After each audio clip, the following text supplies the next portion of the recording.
A Frauditor demonstrates just how low he will go. SciManDan visits an old foe with a new video. And J.L. Warren likes big butt. Those stories and more today as the plot thickens.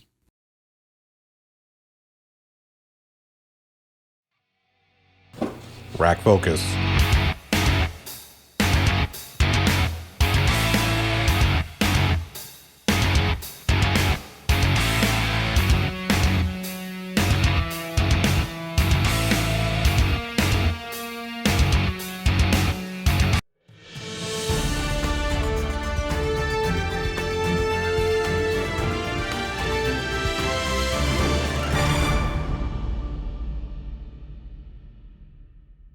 Good afternoon, everyone. Johnny O from the Plothole. Let's get knee-deep in that news. Suffering from more brain damage because he continues to refuse to wear facepalm protection, Flat Earth fighter FTFE finds himself outshined by Mrs. FTFE.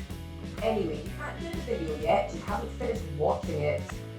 Oh crap! Yeah. Look, can you just show me the bit that I haven't seen? Here you go, disease-ridden monkey.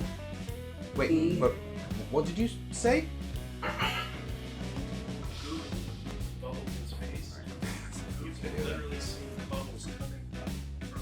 Oh, come on. Not f***ing bubbles in space.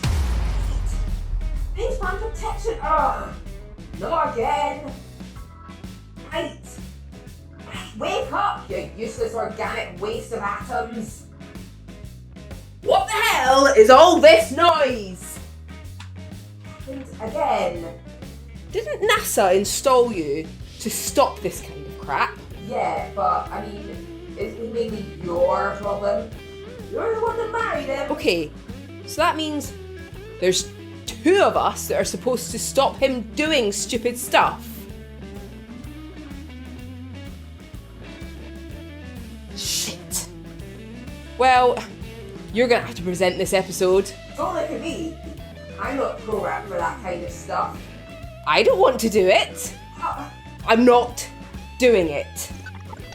Hi, I'm Mrs. Fight, and I'll be telling you why Eric Dubé is a f***ing moron for episode 60 of Flirfs Are Idiots. Thank you for joining me as we take a look at some people that obviously didn't get enough hugs from their mothers. Okay, let's do this. I don't want to, but let's get it over with. I have to watch a f***ing Flat Earth video for this. The Earth is a stationary plane. Google bubbles in space. You can literally see bubbles coming up from these astronauts' helmets. It's ridiculous. When I saw it, I was like, this is a joke. What you are seeing is bubbles doesn't even look like bubbles. In one clip, you've got a solitary bubble floating in random directions, and in another, you've got a bunch coming out from a single point and going off on separate paths from each other. Even in your own video, you can see that's not how bubbles underwater act.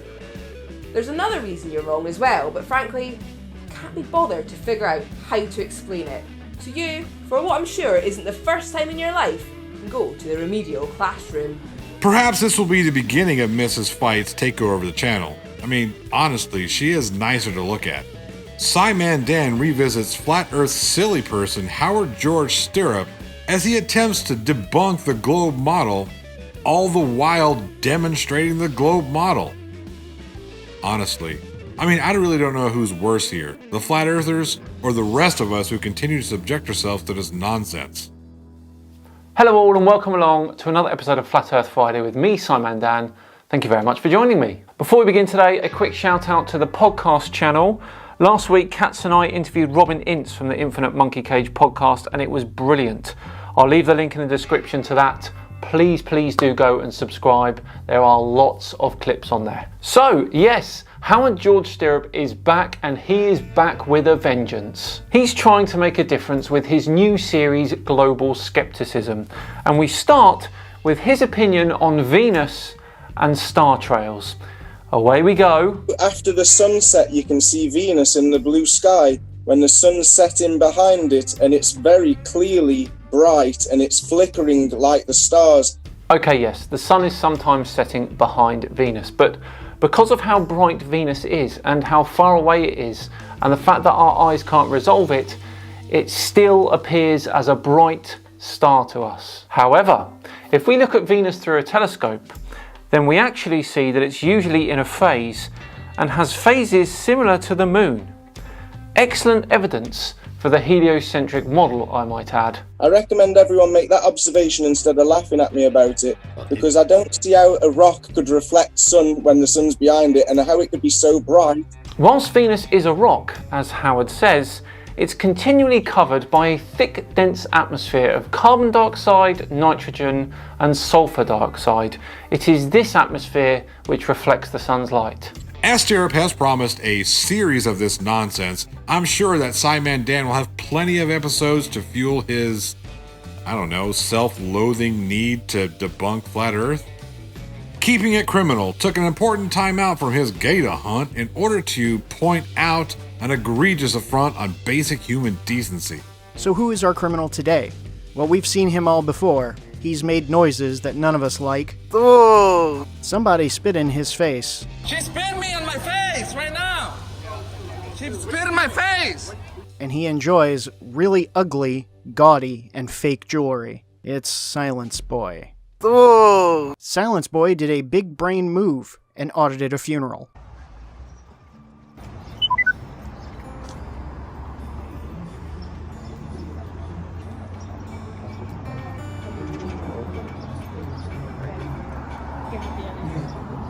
I think this is the wrong one, but I'll still be here though. Everywhere you go is the wrong place. Yeah.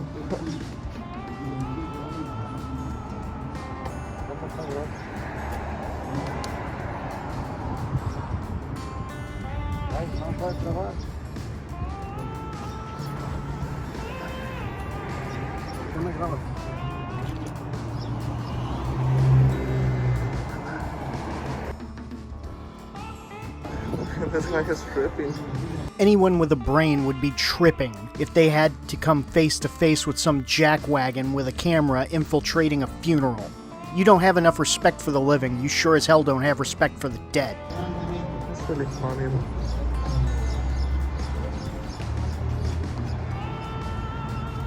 Actually, this is a church. I didn't realize that.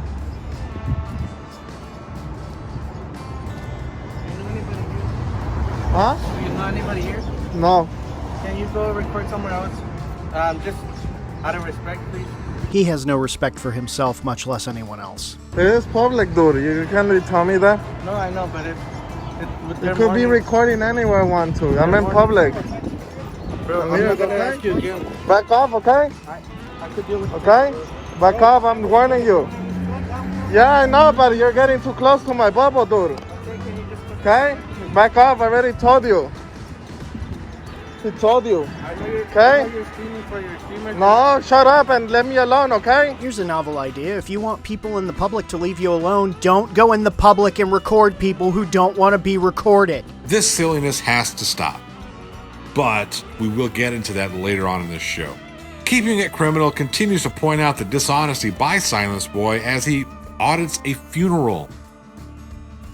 Seriously, that sentence is almost as bad as to say to crash a funeral. And at least it had Will Ferrell in it, and it was kind of funny. As I know this area that Silence Boy was auditing, he's just lucky that these attendees weren't... Let's just say Silence Boy is lucky to be alive today. J.L. Warren likes big butt. Kyle butt, that is. No, we are not going to poke fun at Kyle's name so much this go around. And that's because, as you will soon see, we won't have to. Now, I must preface all of this by pointing out two things. Number one, Kyle references a great number of extremely complex scientific topics, like physics, abiogenesis, cosmology, evolutionary biology, and neurophysiology. He also does some quick dives into philosophy. And secondly, I feel it necessary to disclose that Kyle has absolutely zero experience or formal training in any of these fields. Taken from apologeticspress.org, Kyle graduated from Freed-Hardeman, a Tennessee-based private university associated with the Churches of Christ. While there, he earned a BA with a double major in Bible and communication an MA in New Testament Studies, and a Master's of Divinity with a concentration in apologetics. Now, while I understand that formal education is not necessarily gatekeeping from a rudimentary understanding of any particular field, there are areas within those fields that I mentioned before that do require formal education and some real-world application to actually speak at depth on. So, with all of that in mind, take it away, Mr. Butt. Damn it. Socrates once stated that we should follow the argument wherever it leads. And right out of the gate, Kyle here is cherry-picking to suit his narrative. In Plato's Republic 394d, Socrates states to Adeimantus, the metaphorical illustration, "You see, I myself really don't know yet, but wherever the argument like a wind tends, thither must we go." But the continuation of that thought is, if we value reasoning and regard it as a legitimate source of truth, we should and must follow the path of our reflections no matter where they lead. While researching for this video, I discovered that many Christians have seemingly hijacked the first part of this Socratic principle to justify their bad argumentation for the existence of the Christian God. For if we hold to the Socratic principle, then it follows that if we value reason, then we would recognize that bad argumentation, circular reasoning, or emotional appeals should always be avoided as they get us no closer to the truth. I would actually hazard that Kyle knows this and deliberately left it out. With this second takedown of Kyle Butt, J.L. Warren continues his hunt for the intellectually dishonest. Schroedinger's Cat has finally defeated the last of the false copyright strikes on his channel. Hi folks. I have won the last false copyright strike that I had outstanding. It was this dummy called Eli. So per policy, he gets the PayPal Patty treatment. The link to the struck video is in the description box and you are all welcome to mirror it. Also, a lot of people have been asking me about the lawsuit that legalized drugs filed against me. And I say lawsuit in giant quotes. I met with my lawyer and he had a great big chuckle reading the complaint. He told me don't even bother responding to it. He hasn't served me, and unless he does, I'm not obligated to respond at all. Now that the lightweight is finished, Catman can divert his attention to this lawsuit that definitely isn't full of frivolous nonsense and irrelevant junk filed by legalized drugs. Though I don't think Schrodinger's Cat will have anything to worry about anytime soon, seeing as how legalized drugs forgot to stamp his letter written in crayon.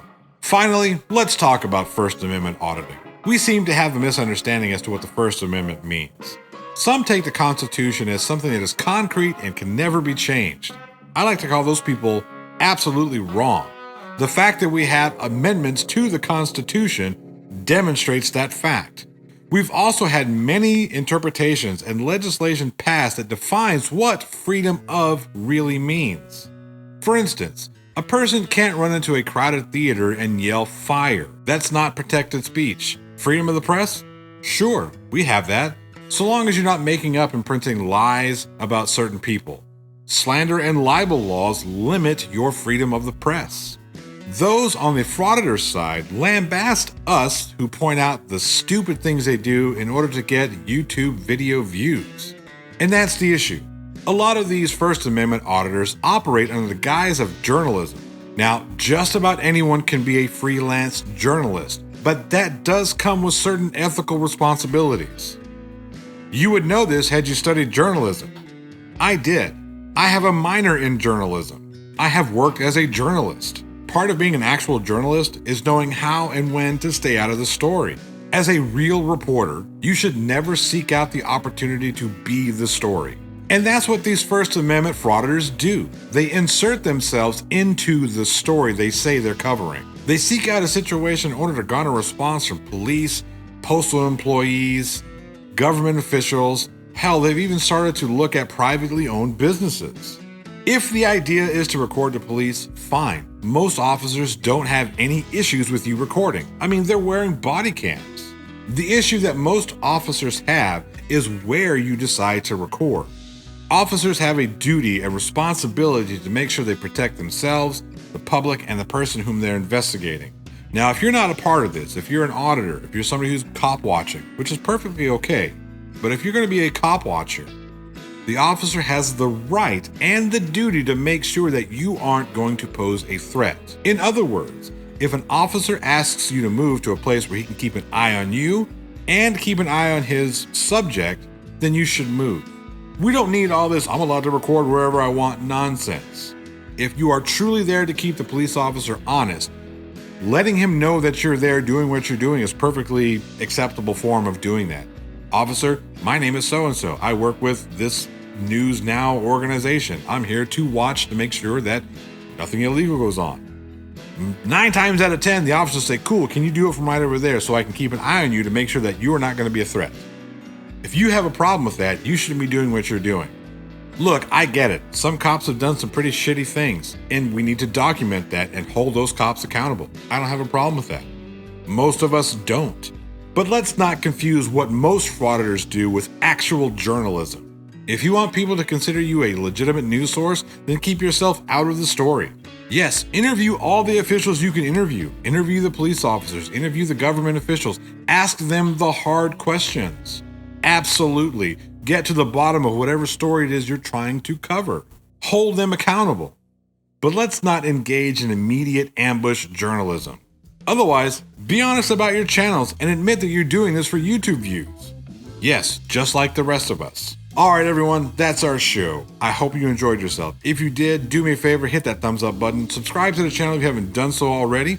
We have plenty of channel memberships and Patreon options if you would like to support the show. I would like to give a huge and special shout out to all of my current, former channel members and patrons for your support. I absolutely appreciate it. It means the world to me. As always, I'm Johnny O, and I'll be sure to keep you updated as the plot thickens.